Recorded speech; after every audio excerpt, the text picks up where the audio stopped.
Welcome class. This is your English teacher Sir John, and today in this video we are going to discuss about English Core Class 12 syllabus for Jharkhand Board students. Jharkhand Board means JAC, which is Jharkhand Academic Council Board Jharkhand. विशेष रूप से ये video इसीलिए मैं बना रहा हूँ क्योंकि JAC board के जो स्टूडेंट्स होते हैं ज़्यादातर हिंदी माध्यम से आते हैं और इंग्लिश मीडियम से भी बहुत सारे स्टूडेंट्स आकर जैक बोर्ड में एडमिशन लेते हैं, लेकिन उनका जो लेवल होता है वो बेसिकली हिंदी मीडियम के आसपास ही होता है। और बहुत सारे ऐसे स्टूडेंट्स हैं जो कि हिंदी माध्यम में होने के बावजूद भी उनकी इंग्लिश बहुत अच्छी होती है।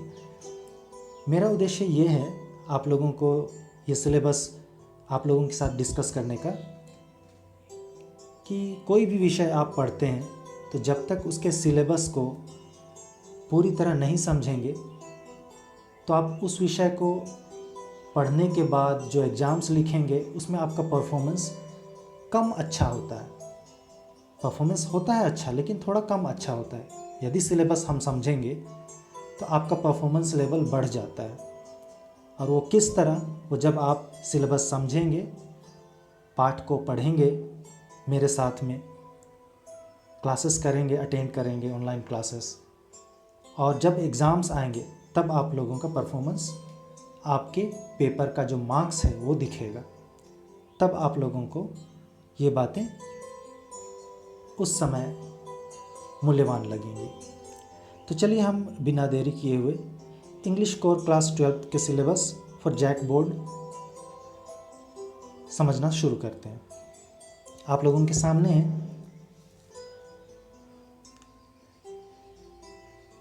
जैक बोर्ड का ये सिलेबस, जिसमें हमारे यहाँ इंग्लिश पेपर, इंग्लिश कोर के 3 सेक्शन होते हैं जो कि आप लोगों के सामने यहाँ पर दिया हुआ है। जैसे हम देखते हैं, पहला सेक्शन है रीडिंग सेक्शन, दूसरा सेक्शन है राइटिंग सेक्शन, तीसरा सेक्शन है लिटरेचर सेक्शन। यानी कि आपके क्वेश्चन में जब आपका फाइनल एग्ज़ाम होता है क्लास 12 का, क्वेश्चन पेपर अगर देखिएगा तो उसका एक फॉर्मेट होता है जिसमें कि सबसे पहले आपको रीडिंग यानी कि एक कंप्रीहेंशन पैसेज दिया हुआ रहता है, उससे जुड़े हुए सवाल आते हैं। आपको 2 कंप्रीहेंशन पैसेज दिए हुए होते हैं 10-10 नंबर के। 2 comprehension passages means total 20 marks के। उसको आपको पढ़ना होता है। कुछ पैसेजेस दिए हुए होते हैं, पढ़ने के बाद कुछ सवाल जवाब होते हैं, क्वेश्चंस आंसर्स होते हैं, एमसीक्यूज़ हो सकते हैं, या आपको 1 वर्ड या फिर 1 सेंटेंस आंसर देना होता है। तो that is called reading section, comprehension passage. अब आते हैं सेकंड सेक्शन में, which is writing section, and writing section has 35 marks. Reading section से थोड़ा सा ज़्यादा है। और इसमें अगर हम देखें राइटिंग सेक्शन में, तो आप लोगों को राइटिंग से ही समझ में आ रहा होगा कि लिखना है। आपके लिखने को वहाँ पर जज किया जाएगा कि आप किस तरह लिख पाते हैं। आपके हैंड राइटिंग तो है ही, साथ में भाषा का ज्ञान कितना है आपको, आप अपने मन को, अपने माइंड को किस तरह से प्रेजेंट कर सकते हैं, आपका एक्सप्रेशन क्या है। इसमें कौन कौन से टॉपिक हैं इसको समझ लीजिए, ताकि आपको पता रहे कि आपका एम क्या होना चाहिए स्टडी के दौरान।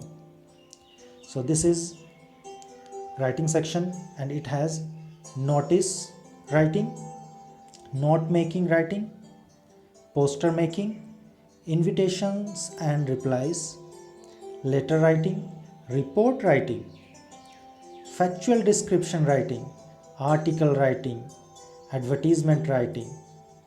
तो इतने सारे राइटिंग्स के फॉर्म्स हैं जिसके क्वेश्चंस आपको बोर्ड एग्ज़ाम्स में आते हैं, और उनको आपको फॉर्मेट के अकॉर्डिंगली ही एक अलग इनका अपना फॉर्मेट है लैंग्वेज का, उस पर लिखना पड़ता है। और ये राइटिंग सेक्शन हम लोग 11th क्लास में भी हम लोग कर चुके हैं। लेकिन 12th क्लास में ये सब हैं। और आप लोग, मुझे लगता है कि मैट्रिकुलेशन में भी आप लोगों ने ये किया होगा, लेकिन 12th एक ऐसा स्टैंडर्ड है जहाँ आपको finally notice writing, letter writing करवाया जाता है, और इसके बाद आपका करियर का जो जर्नी है वो शुरू होता है। इसलिए इन notice, note making, poster making, invitation replies, इनको आप हल्के में ना लें। जो भी यहाँ सिखाई जाएंगी वो आपको आपके करियर में, आपके आने वाली ज़िंदगी में काम आने वाला है। और राइटिंग सेक्शन में एक चीज़ हम देखें, ग्रामर, जो कि आप लोगों के एग्ज़ाम में, क्वेश्चन में ग्रामर का पार्ट, ग्रामर सेक्शन हटा दिया गया है। लेकिन ये ग्रामर सेक्शन कहीं ना कहीं आपके राइटिंग सेक्शन में छिपा हुआ है। जब भी आप कुछ लिखते हैं ग्रामेटिकली, आप तो करेक्ट लिखने की कोशिश करेंगे ही, और उसमें अगर आपको पार्ट्स ऑफ स्पीच का नॉलेज नहीं है, टेंस, मॉडल वर्ब्स को किस तरह यूज़ किया जाता है आपके सेंटेंस में, आपके एक्सप्रेशन में, active and passive voice, determiners, articles का क्या प्रयोग है, अगर गलत प्रयोग करते हैं तो आपका आंसर रॉन्ग हो जाता है, गलत हो जाता है, आपको मार्क्स कम मिलते हैं। सेंटेंस सिंथेसिस, सेंटेंस का बनावट आपका कैसा है, तो ये सारी बातें राइटिंग सेक्शन में आ जाती हैं। और साथ में रीडिंग सेक्शन के क्वेश्चन आंसर्स में भी ये चीज़ लागू होती है। अब अगर हम देखेंगे लिटरेचर सेक्शन, चूँकि ग्रामर सेक्शन को अभी मर्ज कर दिया गया है, वो तीनों सेक्शंस में आ जाते हैं आपके एक्सप्रेशंस के रूप में। लिटरेचर सेक्शंस में अगर हम देखेंगे 45 मार्क्स, सबसे ज़्यादा मार्क्स लिटरेचर सेक्शन में है।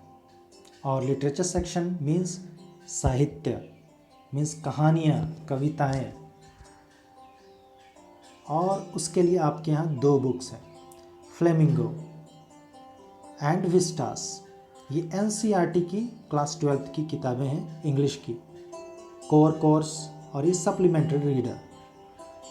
इनमें दोनों किताबों में कोई अंतर एज सच नहीं है। दोनों किताबों में कहानियाँ हैं, कविताएं हैं, बायोग्राफीज़ हैं, आत्मकथाएं हैं, कुछ इंटरव्यूज़ के कुछ पार्ट्स लिए गए हैं जो कि आप लोगों को पढ़ने के लिए दिया जा रहा है, जिसको पढ़कर आप लैंग्वेज को समझेंगे, आप अपने एक्सप्रेशंस को तराशेंगे, वर्ड्स जानेंगे, सेंटेंसेस जानेंगे, और लिटरेचर से जुड़े हुए जितने भी चीज़ें हैं, बाकी चीज़ों को आप इसमें जानते हैं। तो ये 2 बुक्स हैं, और टोटल इन 3 सेक्शंस को मिलाकर reading, writing and literature, reading में 20, राइटिंग में 35, लिटरेचर में 45 मार्क्स मिलाकर आपके टोटल मार्क्स होते हैं 100 मार्क्स, जो कि आपको एग्ज़ाम में देने हैं। आपके क्वेश्चन पेपर में भी यही पैटर्न होंगे। आप लोगों की सुविधा के लिए एक इंग्लिश कोर का एक सेट पेपर जो जैक बोर्ड के द्वारा ही निकाला गया है, उस पेपर को मैं आप लोगों को दिखाना चाहूँगा, जिसको देखकर आप लोगों को आइडिया लग जाएगा कि किस तरह से ये एग्ज़ाम्स में पेपर आते हैं आपके।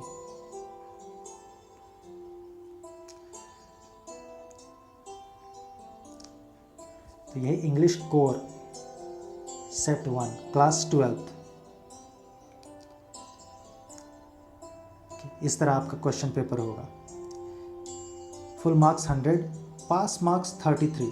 पास मार्क्स, बहुत सारे स्टूडेंट्स ये सोचते हैं कि पास मार्क्स आ गया, पास हो गए। पास मार्क तो पास मार्क्स है, बस पास, उसके आगे आपका कोई रास्ता नहीं है। जितना हो सके आपके पास लिमिटेशन बाउंड नहीं है। 100 तक में जितना मार्क्स लाना चाहते हैं आप उतना ला सकते हैं। ये 33 को आप देखिए ही मत, क्योंकि इसको आप देखिएगा 33 को फोकस करके चलिएगा तो बस उतना ही ला पाइएगा। 3 आवर्स का होता है, और यहाँ लिखा हुआ है instructions, candidates are required to give their answer in their own words as far as practicable. अपने शब्दों में देना है, वो किताबी भाषा में नहीं कि आप याद कर लिए और आंसर आपने लिख दिया। आप नहीं सीख पाएंगे। आगे के लिए, आपका जो करियर के लिए आप आगे की पढ़ाई करेंगे उसमें आपको बाधाएं आएंगी। सो यहाँ से आप जाते हैं तो आप सीख कर जाइए, लैंग्वेज सीख कर जाइए। नेक्स्ट आगे हम बढ़ते हैं, देखते हैं हम सेक्शन ए जो कि है मार्क्स 20 का reading comprehension and note making. मैंने आप लोगों को बताया था रीडिंग पैसेज दिया हुआ है, देखिए इस पैसेज को पढ़कर समझना होगा आपको खुद ही, और इससे जुड़े हुए सवाल यहाँ पर है, इसको आपको खुद से आंसर देना पड़ेगा, चाहे एक सेंटेंस में दीजिए या 2 सेंटेंस में। ज़्यादा मार्क्स यहाँ इसका रहता नहीं है, 2-2 मार्क्स का है, ज़्यादा लंबा लिखने की आवश्यकता नहीं है। फिर से पैसेज दिया हुआ है, अगर आप इंग्लिश पढ़कर नहीं समझिएगा तो ये सब मुश्किल है। So reading, writing, grammar, literature, हर सेक्शन में ध्यान देने की आवश्यकता है अच्छे मार्क्स के लिए। नेक्स्ट सेक्शन है advance writing skills. Writing section में क्या क्या बातें हैं, क्या क्या टॉपिक्स हैं, वो आप लोग देख चुके हैं। यहाँ राइटिंग सेक्शन से जुड़े हुए कुछ क्वेश्चंस हैं, notice writing,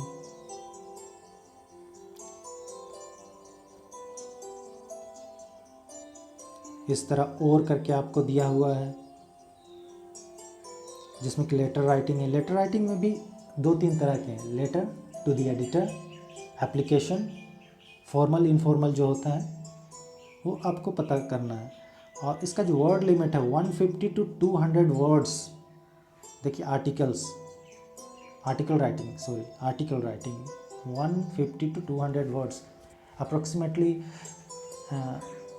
if you write it in your answer sheet, it will be approximately 1.5 page. So 150 to 200 words. Now we come into literature section and it has got 45 marks. Literature section में 2 किताबें हैं, दोनों किताबों को पढ़ने के बाद जिसमें कविताएं भी हैं, कहानियां भी हैं। लेकिन लिटरेचर सेक्शन से कविता की जो पंक्तियां हैं, पोएम्स की जो लाइंस हैं, उनको समझना ज़रूरी है, और उनसे जुड़े हुए short question answers 1 sentence to 2 sentences का और करके दिया हुआ है। यहाँ पर भी आप देखिएगा पोएम्स के लाइंस हैं, उससे जुड़े हुए कुछ 1 सेंटेंस to 2 सेंटेंसेस के क्वेश्चन आंसर है। 8-9 पोएम्स हैं जिनमें से आपको हर एक पोएम्स का लाइंस, उनका मीनिंग समझना ज़रूरी है। किस पोएम से कहाँ से कौन से लाइंस आ जाए ये कहना मुश्किल है। लेकिन जैक का एक पैटर्न हमेशा से रहा है, क्योंकि ये किताबें जो फ्लेमिंगो और विस्टास हैं CBSE में भी पढ़ाई होती हैं। लेकिन जैक का एक पैटर्न है कि जैक गिने चुने पोएम्स के जो स्टैंजास हैं उन्हीं को बार बार देता है आपके लिए। सो ये बहुत अच्छी बात है। लिटरेचर सेक्शन में आप लोग देखिएगा आगे कि क्वेश्चन आंसर्स भी हैं 35 वर्ड्स में, 3 क्वेश्चंस, एनी 3, जो कि 2 मार्क्स के हैं। ये भी ये पोएम्स से हैं। फिर आपके लिए आपके स्टोरीज से भी आपके क्वेश्चंस हैं ये सारे, जो कि 125 to 150 वर्ड लिमिट्स में भी आते हैं। यानी कि आपको 1 पेज का तो आंसर लिखना ही पड़ेगा, ये 10 मार्क्स का क्वेश्चन। इस तरह आपका लिटरेचर सेक्शन ख़त्म होता है, जो कि 45 मार्क्स का है। तो आप लोगों ने क्वेश्चन देख ही लिया होगा।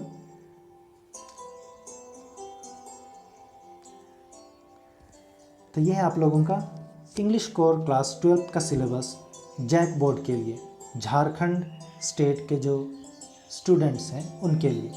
तो इसे अच्छी तरह समझ लें। इस वीडियो को बार बार समझ में नहीं आ रहा है तो बार बार देख सकते हैं, और मैं अपने क्लास के